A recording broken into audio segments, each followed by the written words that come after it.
And after the race, like, what was it like? Because I know for me, after a big event, like there's always that sort of that downtime where it's like sort of question, all right, what am I doing? And like you have the high of the race and then you have the low afterwards. Did you have any of that? And what was your physical recovery like as well? So it's interesting. Like, I feel like this was kind of the race was an accumulation over all these years of experience and everything, because I didn't have the low after the race, because 2 years before, when I did Epic 5, I didn't realize at the time, but I'd actually done a lot of mental preparation for what it was going to be like after the race, not just during. And the way that I was doing that, and I've done it just subconsciously since then, is I think about what it's going to be like when all the training's done, the race is done, and what I'm going to do afterwards, and then almost build it up as an exciting time to look forward to, especially when you're really in the depths of your training, when you are so fatigued. All you want to do is just curl up in the fetal position and just not move and not talk and not do anything, and yet you've still got an 8-hour bike ride to do, and yet you know that's just what you're going to have to do.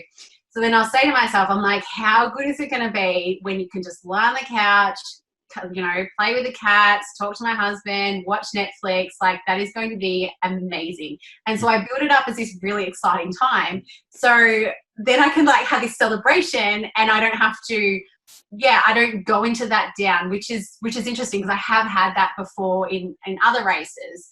So yeah, that's kind of a bit of an unconscious thing that I was doing, but now I purposely, you know, make sure I do think about that.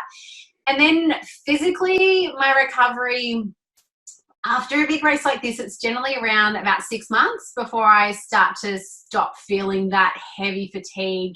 And I find that I get to a point, you know, I'll be back training, I'll be back, you know, doing something, but I can't kind of push into that high threshold, above threshold pace.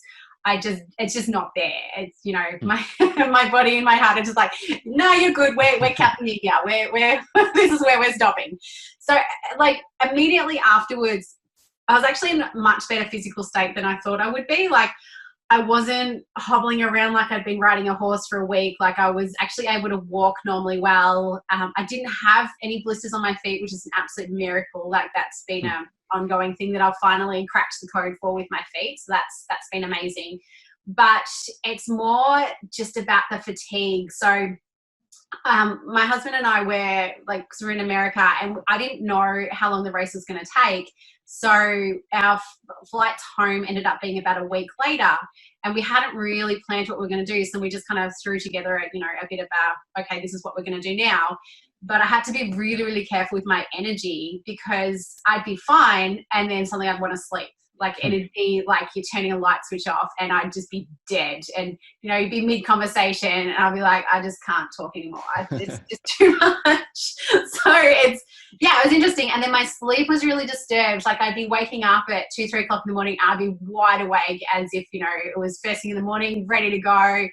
It's bizarre. And I think it took, I mean, obviously jet lag as well, but when I got home, you know, it was a couple of weeks before my sleep actually normalized a little bit again, and I managed to get back into a bit of a routine. But physically, I didn't do really any exercise for about a month afterwards, and I just chill. I let myself do that. I let myself do whatever I want.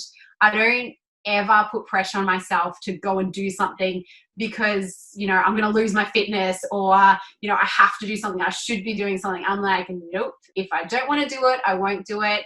If I get the urge to do it, then I might, you know, I might give myself a day and check back and go, do you really want to do this? Yes, no.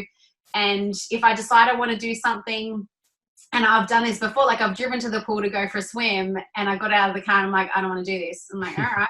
Got back in the car, drove home. Like, I put no pressure on myself whatsoever until I start feeling like actually I want to be active and do something again.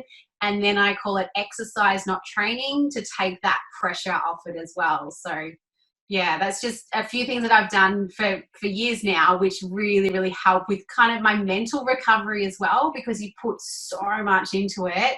I really just need to give my brain that time to decompress and de-stress afterwards, as well as physically. Well, I guess it balances out there, doesn't it? Whereas, you know, when you're training, it's like you're doing all the sessions, and if you finish late at night and then you get up early in the morning, you're going to get up early in the morning. So when you're not training for an event like that, it's like you got free reign. You can do what you like. And because if you're going hardcore 12 months of the year, mentally it's not sustainable. Physically, it's obviously not sustainable either. So I like how you approach it. And I mean, I sort of take that approach too. It's like when I've trained for an event, it's I love having those intense times where you're motivated to do it, you want to do it, but then it's great to have that downtime too. And I like one of the things that you're looking forward to is just sitting on the couch and watching Netflix. It's one of the best feelings though, when you've earned it. You don't feel guilty about it, and it's just you enjoy it a lot more than if that's your normal day.